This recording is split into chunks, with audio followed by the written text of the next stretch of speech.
भजे मने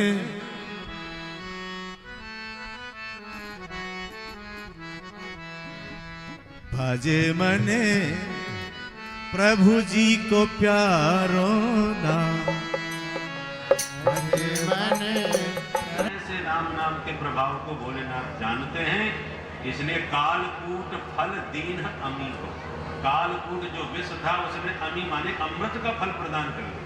ये राम नाम का चमत्कार है।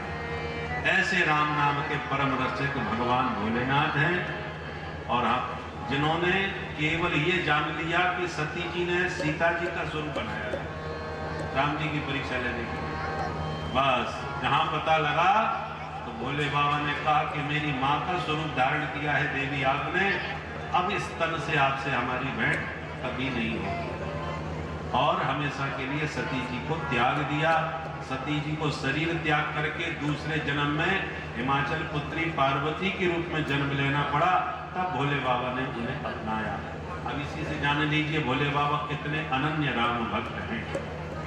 और दूसरी तरफ राम जी को देख लीजिए, राम जी ने 1000 कमल भोले बाबा को चढ़ाने का संकल्प हाथ में लिया। तो जैसे ही कमल 1000 इकट्ठे किए और चढ़ाना प्रारंभ किया तो भोले बाबा ने एक कमल छुपा लिया, तो 999 तो चढ़ गए। अब एक कमल कम पड़ गया, संकल्प अधूरा रह गया, कैसे परिपूर्ण करें? तो भगवान ने तुरंत राम जी ने कहा मेरे को लोग कुंडली काक्ष कहते हैं।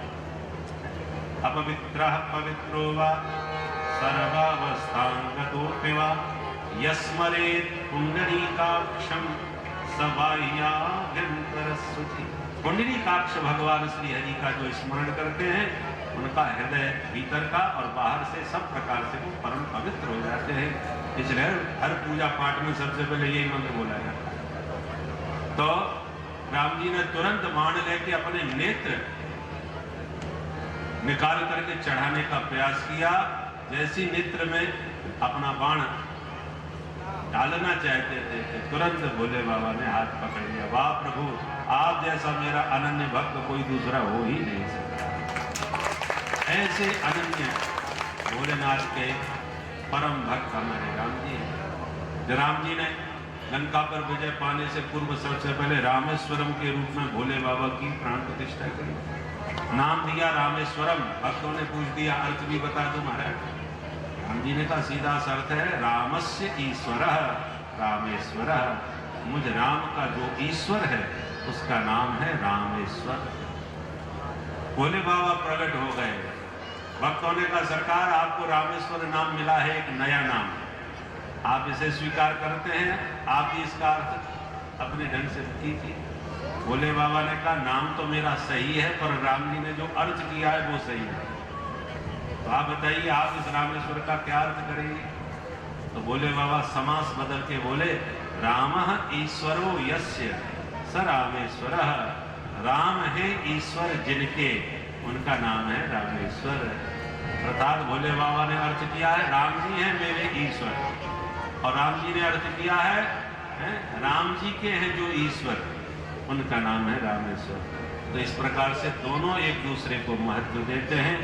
इसलिए सेवक स्वामी सखा सिय पिय के तीन संबंध, सेवक स्वामी और सखा सिय के पिय के, ये तीन संबंध हैं राम जी के साथ भोले बाबा के। राम जी भोले बाबा को स्वामी कहते हैं, भोले बाबा राम जी को स्वामी कहते हैं। फिर कहते हैं ना तुम स्वामी ना हम स्वामी, हम दोनों बराबर के सखा। तो तीन संबंध हो जाते हैं। और इसलिए पार्वती जी के विवाह का प्रस्ताव लेके जब राम जी भोले बाबा के पास आए तो भोले बाबा से प्रार्थना करी महाराज एक विनती सुन लीजिए हमारी। भोले बाबा ने कहा ऐसा मत करो सरकार, मालिक हो आप, हमारे आज्ञा दीजिए। राम जी बोले नहीं नहीं हम तो सेवक हैं इसलिए विनती कर रहे हैं। अब विनती मम सुनहु शिव जो पर निज नेह, मेरी विनती सुन लो, यदि मुझ पर आपका स्नेह है तो मान लो। भोले बाबा ने कहा मुझे लज्जित न करो, मालिक हो मुझे तो आदेश दो। बोले बाबा, तब राम जी बोले यदि मेरे को मालिक मानते हो तो आज्ञा भी दे रहा, जाए विवाह हो सही ले जाए, ये मेरी आज्ञा है, जाओ जाके पार्वती जी से विवाह करो। तो स्वामी आप हो, इसलिए विनती सबसे पहले मेरी है। अब विनती मम सुनहु शिव, जो मुँह पर निज नेह। वेद आप कहते हो कि मैं आपका स्वामी हूँ, तो आज्ञा दे रहा हूँ, जाए विवाह हो से जय। और वास्तव में ना आप स्वामी ना हम स्वामी, हम दोनों तो सखा हैं। इसलिए सखा से संकोच नहीं करना चाहिए मांगने में। तो सखा आपसे कुछ मांग रहा है, इसलिए यह मोहि मांगे दे। मैं आपसे मांग रहा हूँ, ये संबंध है कि आप पार्वती जी को अपना लीजिए। तो तीनों संबंधों से भगवान ने अपनी बात भोले बाबा से निवेदित करी और भोले बाबा ने तुरंत उसे स्वीकार किया। इस प्रकार से हरिहर का नित्य शाश्वत संबंध है, इनमें किसी प्रकार का भेद नहीं मानना चाहिए। और एक बात कह के वाणी को विराम कि देखिए, कन्या का विवाह पति से होता है तो सर्वस्व पति ही कन्या का होता है। पर कन्या का पति सर्वस्व होने का मतलब ये नहीं है कि सास ससुर को डंडा मार के भगा दे कि जाओ इन सबको वृद्धाश्रम में भेजो, बस हम दो और हमारे दो। ऐसी बात नहीं। पतिव्रता का धर्म यह है कि पति को सर्वस्व माने, पर पति के नाते सास ससुर देवर जेठ का संबंधों को वो आदर और सम्मान देती है। उसी प्रकार से इष्ट एक होना चाहिए और आदर सम्मान सभी का यथावत करते रहना चाहिए। यही हमारी अनन्यता है। वह अनन्य भाव हम सबके भीतर अपने अपने इष्ट के प्रति हो और आदर सम्मान हम समस्त देवी देवताओं का करते रहें। आप भगवान भोलेनाथ की दिव्य कथा में सुंदर विविध प्रसंग सुन ही रहे हैं। हमको एक झलक सुनने को मिल गई, वही हमारे भाग्य में थी। तो हम तो बहुत जल्दी भाग करके आने की कोशिश किए, परंतु थोड़ा सा आते आते विलम्ब हो ही गया, क्योंकि कल ही अनुष्ठान पूरा हुआ था। तो आज क्षौर कर्मादि करने में प्रातः थोड़ा विलम्ब हो गया। इसलिए ये तो हमारी बहुत इच्छा थी आकर के थोड़ा एक आध घंटा सुनते, परंतु अब जब अवसर मिलेगा तो हम विस्तार से सुनेंगे। और इन्हीं शब्दों के साथ व्यासपीठ को प्रणाम।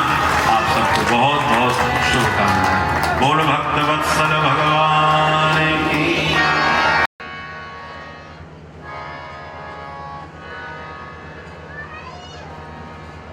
हर हर महादेव।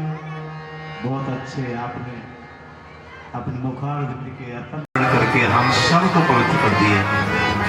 सबसे बड़ी बात तो यह है कि आपने समय में से समय निकाला और हमारे समय को पवित्र समय बना दिया। हम तो भगवान से प्रार्थना यही करें कि हम आपको बुलाते रहें और आप आते रहें।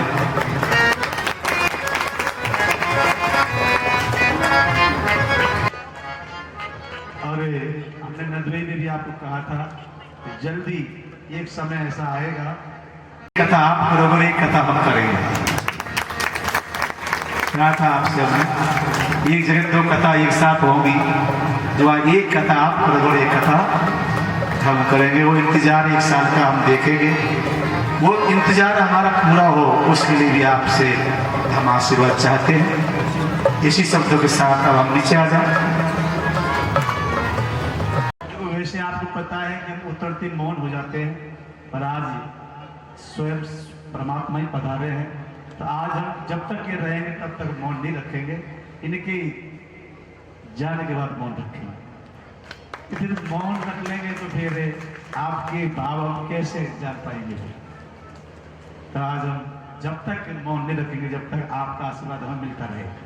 भजे मने प्रभु जी को प्यारो नाम। भजे मने प्रभु जी को प्यारो नाम। भजे मने प्रभु जी को प्यारो नाम।